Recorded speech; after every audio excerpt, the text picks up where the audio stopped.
that is focusing on his relationship with the world. Because while we were away, you may remember one particular remark he made.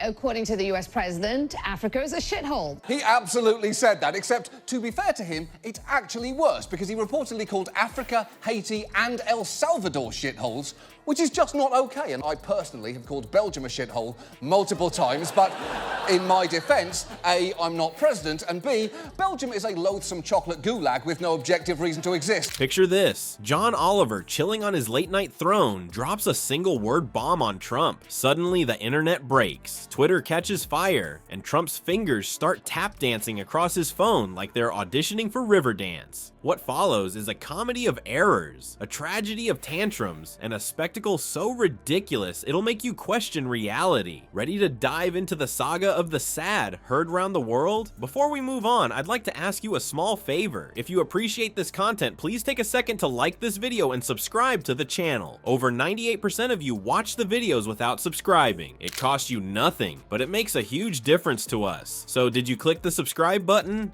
Great. Thank you so much. Now, back to the video. Picture this. A world where one teeny tiny word can make a grown man lose his marbles. Project 2025, which I know sounds like a sexy CW sci-fi drama starring Ashanti, Chad Michael Murray and Turtle from Entourage, but incredibly, it's even worse than that. The 2025 Presidential Transition Project brings together conservative organizations to ensure the policy and personnel are in place on January 20th, 2025. Project 2025 aims to do for Trump's whole presidency what the Federalist Society did for his judicial picks, give him a step-by-step game plan that he simply has to execute and then take credit for. Welcome to Trump's reality, folks. Our story begins with John Oliver, the king of late-night zingers, dropping the S-bomb on Trump. And no, we're not talking about that S word. We're talking about sad. Yep, that's it. Just sad. Now, you might be thinking, what's the big deal? It's just a word, right? Wrong. In Trump's universe, sad isn't just any old adjective. It's his go-to Twitter weapon, his favorite insult,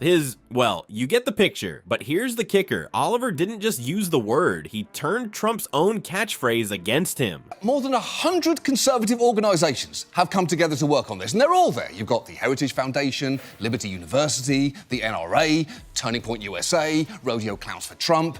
They've even produced a 900-page handbook on their goals, which are sweeping.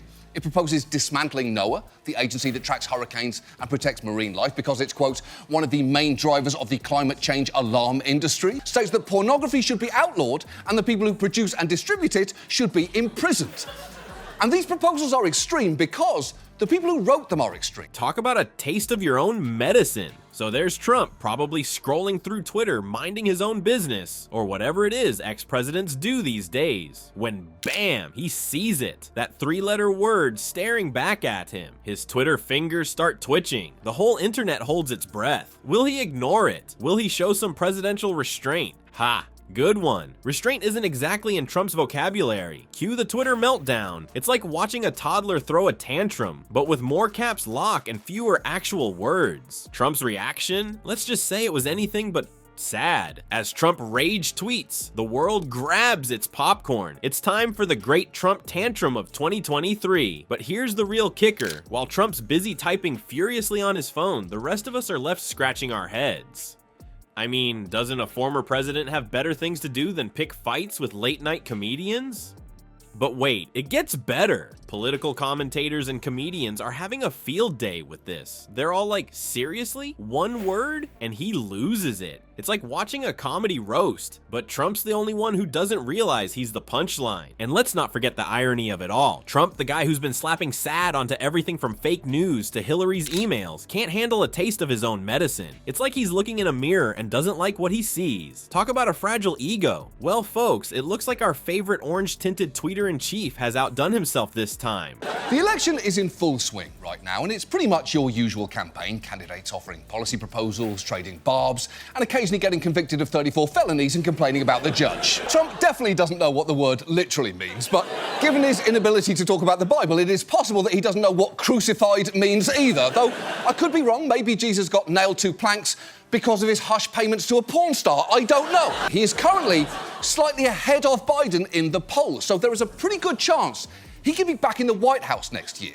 And given that, it's worth talking about what he plans to do if he gets there, because Trump does have a second-term platform. Trump's thumbs must be on fire because he's been firing off tweets faster than you can say cuff. It's like his phone's autocorrect just threw up its hands and said, I quit. So what set off this latest Trump tantrum? Our boy Donnie didn't like being called sad by a British comedian. Shocking, right? His first tweet was, let's just say it wasn't exactly presidential material. John Oliver more like John Loser sad, he wrote. Wow, such wit, such eloquence. I'm sure Shakespeare is rolling in his grave with envy. But wait, there's more. As the replies started pouring in, Trump decided to double down, then triple down, then quadruple down. It was like watching a toddler have a meltdown in the cereal aisle, but with more capital letters and exclamation points. The tweets just kept getting weirder and weirder. At one point, I'm pretty sure he was just mashing his tiny hands on the keyboard. Let's try and answer a few basic questions. First, what is Donald Trump's foreign policy? Because it seems to be little more than repeating a single phrase. America first. America first. The only president who combines the sordid extramarital affairs of a young JFK with the dead-eyed puffiness of a post-Watergate Richard Nixon. Wow. You know, it says something about the Trump era that the phrase, the same worms will eat him too, actually qualifies as a hopeful thought. Fake comedy show America first, he ranted. Okay? Is this some kind of secret code? Are we supposed to decipher this? Or is this what happens when you give a guy with a fragile ego access to Twitter and the nuclear codes? Meanwhile, Trump's loyal followers were cheering him on like it was the world's saddest pep rally. The rest of Twitter? Well, they were grabbing more popcorn and settling in for the show. It was like watching a car crash in slow motion, but the car was on fire and the driver was wearing a bad toupee. Each tweet was like a window into Trump's fragile psyche. It was better than any psychology textbook. Who needs Freud when you've got a former president having a public meltdown over being called sad by a late-night comedian? And then, because apparently tweeting wasn't enough, Trump decided to hold a press conference. Yes, you heard that right, a press conference, to talk about being called sad by John Oliver. Is this really how ex-presidents spend their time? I mean, I thought they were supposed to be writing memoirs or opening libraries or something. But I guess when you're Donald Trump, insulting British comedians is serious business. Well, folks, it looks like our favorite orange turd has done it again. Trump's temper tantrum over John Oliver's one-word jab has political commentators scratching their heads. I mean, don't ex-presidents have better things to do? Like, I don't know, not freaking out over late-night TV? But nope, Grumpy Trumpy decided to make this his hill to die on. The experts are calling it textbook narcissism, which is a fancy way of saying Trump's ego is more fragile than a snowflake in summer. He's got this burning need for everyone to bow down and kiss his, well, you know. And when someone dares to criticize him, watch out. It's like poking a bear with a stick, except the bear is wearing a bad toupee and has tiny hands.